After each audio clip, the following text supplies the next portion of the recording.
Lesson number 6 chemical reaction and catalyst, मतलब रासायनिक अभिक्रिया और उत्प्रेरक। रासायनिक अभिक्रियाओं में सबसे पहले अपन बात करते हैं रासायनिक अभिक्रिया की। रासायनिक अभिक्रिया किसे कहते हैं? रासायनिक अभिक्रिया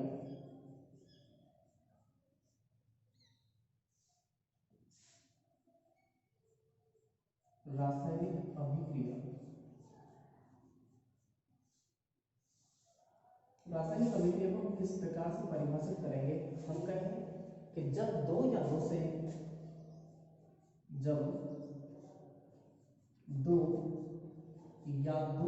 अधिक पदार्थ, जब दो या दो से अधिक पदार्थ आपस में क्रिया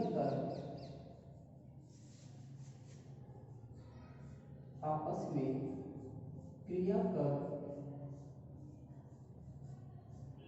किसी नए पदार्थ का, जब दो या दो से अधिक पदार्थ आपस में क्रिया कर किसी नए पदार्थ का निर्माण करते हैं,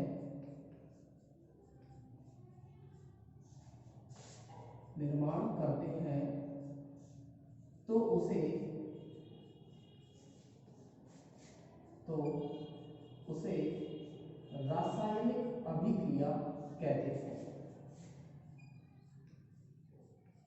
रासायनिक अभिक्रिया कहते हैं।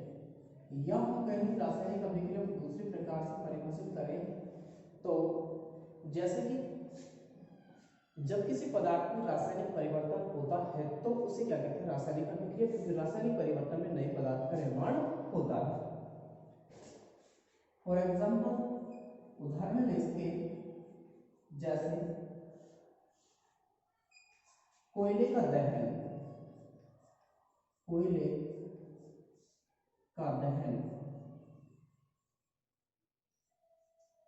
के दहन से रिलेटेड अपन बात करें, कोयला प्रदर्शित करके कार्बन सी से दहन होगा, इसके ऑक्सीजन की उपस्थिति में क्या बनेगा? Carbon dioxide. तो हम कह रहे हैं कि जब दो या दो से अधिक पदार्थ आपस में क्रिया कर किसी नए पदार्थ का निर्माण करते हैं तो उसे रासायनिक अभिक्रिया कहते हैं। कार्बन ऑक्सीजन की उपस्थिति में जलेगा, निर्माण करेगा कार्बन डाइऑक्साइड का।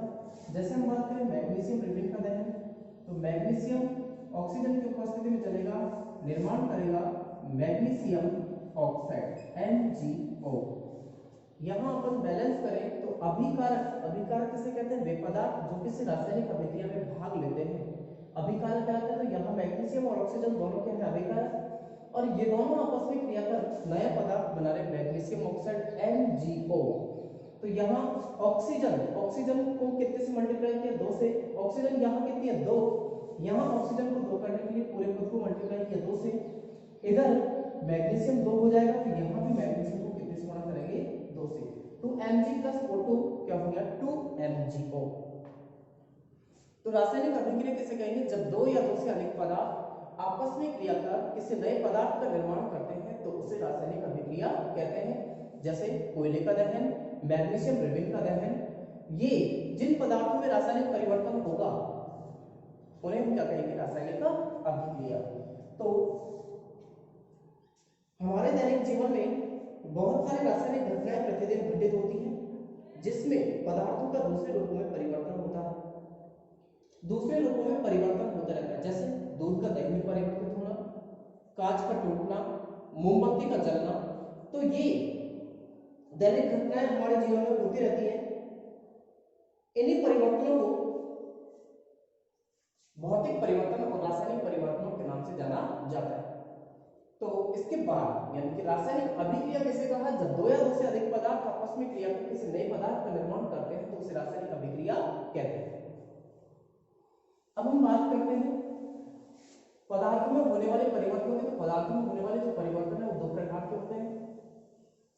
एक होता है भौतिक परिवर्तन और एक होता है रासायनिक परिवर्तन। पहले हम बात करें भौतिक परिवर्तन की।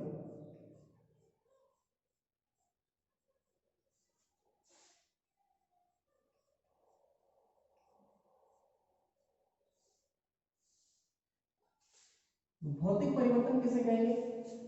ऐसा परिवर्तन जिसमें पदार्थ के भौतिक गुण बदल जाते हैं, ऐसा परिवर्तन जिसमें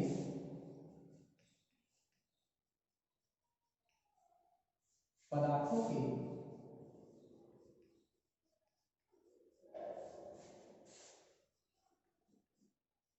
भौतिक गुण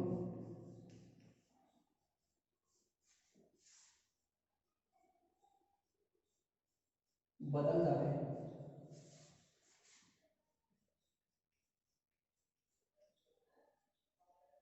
जबकि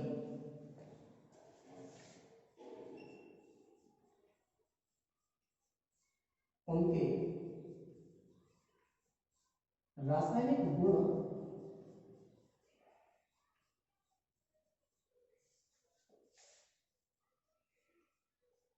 व संगठन में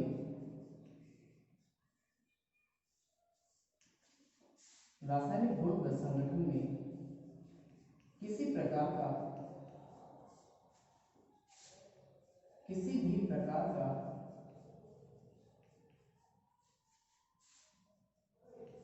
कोई परिवर्तन नहीं होता, किसी भी प्रकार का कोई परिवर्तन नहीं होता।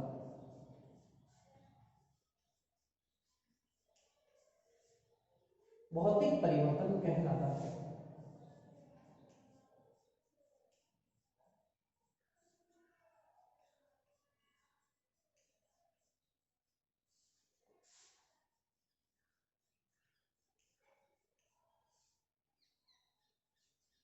ऐसा परिवर्तन जिसमें पदार्थों के भौतिक गुण तथा अवस्था में परिवर्तन होता है, परंतु उनके रासायनिक गुण व संगठन में किसी प्रकार का कोई परिवर्तन नहीं होता, भौतिक परिवर्तन कहलाता है। भौतिक परिवर्तन के गुण क्या क्या हो जाएंगे? तो भौतिक परिवर्तन में पदार्थ के केवल भौतिक गुणों जैसे कि उसकी अवस्था, रंग, गंध आदि में परिवर्तन होता है। तो बात करें अपन भौतिक परिवर्तन के गुणों की,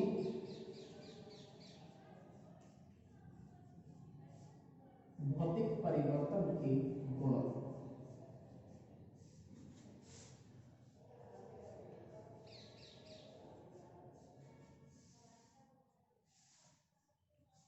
नंबर 1, भौतिक परिवर्तन में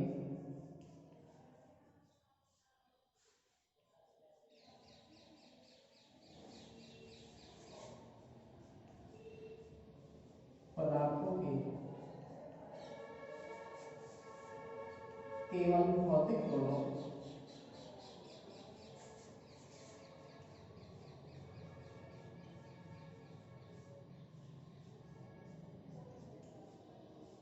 यथा जैसे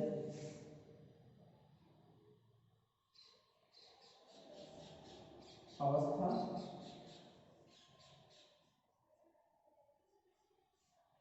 रंग, गंध आदि में परिवर्तन होता है।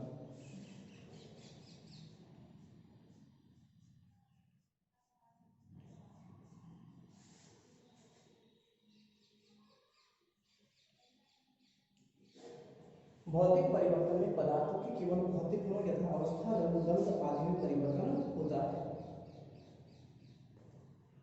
इसमें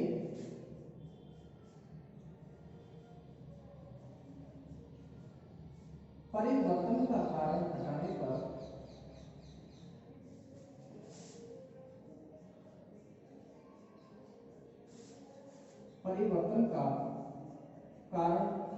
पर पुनः प्रारंभिक पदार्थ को प्राप्त किया जा सकता है।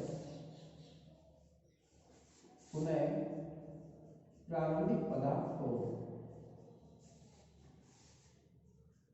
प्राप्त किया जा सकता है।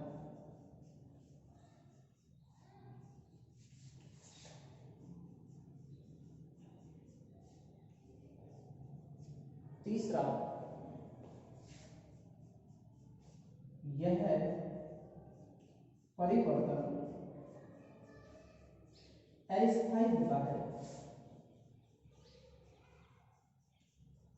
यह परिवर्तन अस्थायी होता है।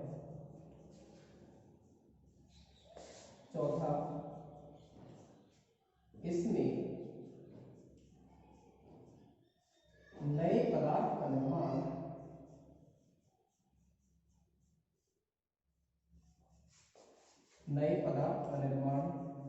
नहीं होता।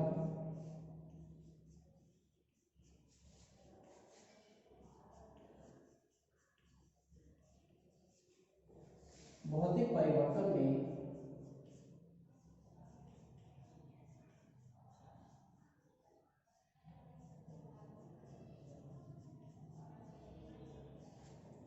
परिवर्तन में उत्क्रमणीय अभिक्रिया होती है। भौतिक परिवर्तन में उत्क्रमणीय अभिक्रिया होती है।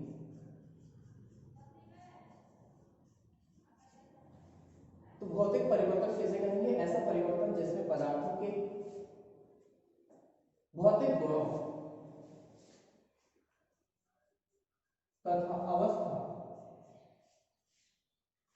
भौतिक गुण तथा अवस्था बदल जाते हैं, परंतु उनके रासायनिक गुण तथा रासायनिक संगठन में किसी भी प्रकार का कोई परिवर्तन नहीं होता। भौतिक परिवर्तन कहलाता है। भौतिक परिवर्तन के गुण क्या क्या हो जाएंगे? भौतिक परिवर्तन में पदार्थों के केवल भौतिक गुणों यथा अवस्था, रंग, गंध आदि में परिवर्तन होता है। इसमें परिवर्तन का कारण हटाने पर पुनः प्रारंभिक पदार्थ को प्राप्त किया जा सकता है। यह परिवर्तन अस्थायी होता है। इसमें नए पदार्थ का निर्माण नहीं होता है। और भौतिक परिवर्तन में अभिक्रिया होती है कौन सी? उत्क्रमणीय अभिक्रिया। इसके उदाहरणों की अपन बात करें, जैसे उदाहरण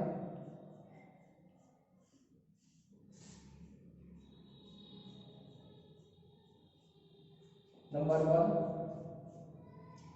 जल की अवस्थाओं में परिवर्तन। जल की अवस्था में परिवर्तन। तो जल की अवस्था में पर परिवर्तन को समझें, जैसे बर्फ है। बर्फ सॉलिड होती है, ठोस होती है, और सूत्र इसका होता है H2O। इस बर्फ को गर्म किया, या नॉर्मल टेम्परेचर पर रखा, गर्म किया तो ये चेंज हो जाएगी पानी में। पानी हो जाएगा लिक्विड अवस्था में और इसका अणुसूत्र रहेगा H2O। पानी को गर्म किया तो पानी को गर्म करेंगे तो चेंज हो जाएगा वाष्प में, और वाष्प होती है गैसीय अवस्था। इसका भी अणुसूत्र क्या होता है? H2O। जैसे ही इस वाष्प को ठंडा करेंगे, ठंडा करने पर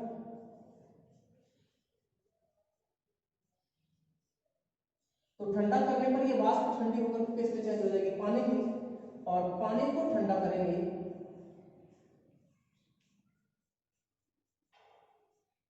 तो ये चेंज हो जाएगा बर्फ में। इस प्रकार बर्फ से पानी और पानी से बर्फ बनाया जा सकता है, पानी से वाष्प और वाष्प से पानी बनाया जा सकता है। तो इसमें यहाँ रिवर्सिबल अग्र और प्रति दोनों दिशाओं में अभिक्रिया होती है। वो अभिक्रिया कौन सी होती है? उत्क्रमणीय अभिक्रिया। उत्क्रमणीय अभिक्रिया किसे कहते हैं? वह रासायनिक अभिक्रिया जिसमें अभिकारक से उत्पाद और उत्पाद से अभिकारक बनाया जा सकता है, उत्क्रमणीय अभिक्रिया कहलाती है। यहाँ इसके रासायनिक गुण और संगठन में देखें तो किसी प्रकार का कोई परिवर्तन नहीं होता। क्यों नहीं होता? बर्फ का अणुसूत्र भी H2O है, ये भी हाइड्रोजन और ऑक्सीजन से मिलकर के बनी है। पानी का अणुसूत्र भी H2O, ये भी हाइड्रोजन और ऑक्सीजन से मिलकर के बना है। और वाष्प का अणुसूत्र भी H2O, ये भी हाइड्रोजन और ऑक्सीजन गैस से मिलकर के बना है।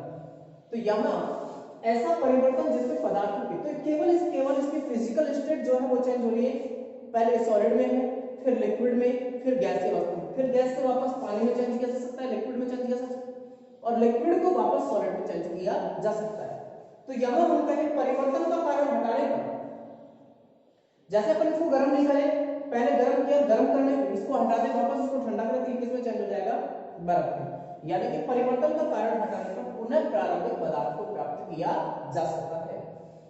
तो पहला गुण हो जाएगा इसका भौतिक परिवर्तन में पदार्थों के केवल भौतिक गुण यथा उसकी अवस्था है, रंग है, गंध है आदि में परिवर्तन होता है। इस परिवर्तन में इसमें परिवर्तन का कारण हटाने पर, जैसे यहाँ परिवर्तन का कारण क्या है, गर्म करना और ठंडा करना, इनको हटा देंगे तो पुनः प्रारंभिक पदार्थ को प्राप्त किया जा सकता है। यह परिवर्तन अस्थायी होता है। अस्थायी क्यों होता है, क्योंकि यहाँ बर्फ से पानी और पानी से बर्फ, कोई स्थायी नहीं है कि जैसे कोयले को जलाया, ऑक्सीजन की उपस्थिति में कार्बन डाइऑक्साइड बना, तो ये परिवर्तन हो जाएगा स्थायी। क्या कार्बन डाइऑक्साइड गैस से वापस कार्बन और ऑक्सीजन को प्राप्त किया जा सकता है, नहीं। तो ये तो हो जाएगा स्थायी परिवर्तन, ये होगा अस्थायी। इसमें नए पदार्थ का निर्माण नहीं होता है, और ये इस परिवर्तन में कौन सी विक्रिया होती है, उत्क्रमणीय विक्रिया। और उत्क्रमणीय विक्रिया जो होती है वो अग्र और प्रति दोनों दिशाओं में चलती है। तो ये भौतिक परिवर्तन के क्या हो जाएंगे, गुण। तो पहला एग्जांपल इसका हो गया जल की अवस्था में परिवर्तन। दूसरा एग्जांपल हो जाएगा नौसाधन का ऊर्ध्वपातन।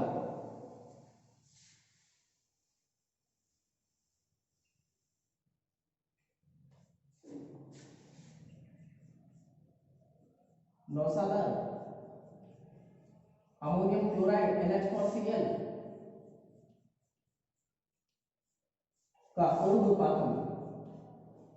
ऊर्ध्वपातन किसे कहते हैं, वह ताप जिस पर कोई ठोस पदार्थ बिना द्रवावस्था में परिवर्तित हुए सीधा गैसीय अवस्था में, गैस से सीधा सॉलिड में परिवर्तित किया जा सकता है, वो कहलाता है ऊर्ध्वपातन। तो नौसाधन का ऊर्ध्वपातन,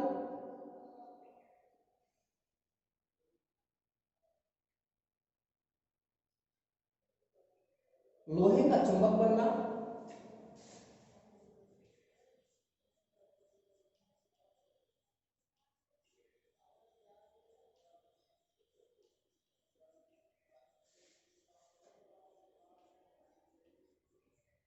शक्कर का पानी में विलय होना,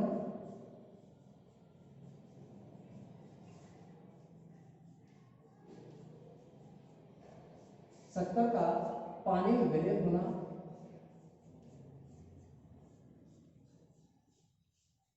कांच का टूटना,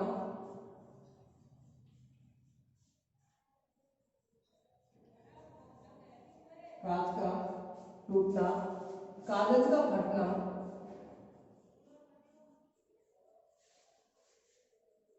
कागज का फटना, इन सब में कौन सा परिवर्तन होगा, भौतिक परिवर्तन। जैसे जल की अवस्था में परिवर्तन है, नौसाधन का ऊर्ध्वपातन है, लोहे का चुंबक बनना, शक्कर का पानी में विलय होना, कांच का टूटना, कागज का फटना, इन सब में भौतिक परिवर्तन होगा। तो ये हो जाएगा भौतिक परिवर्तन और भौतिक परिवर्तन के गुण।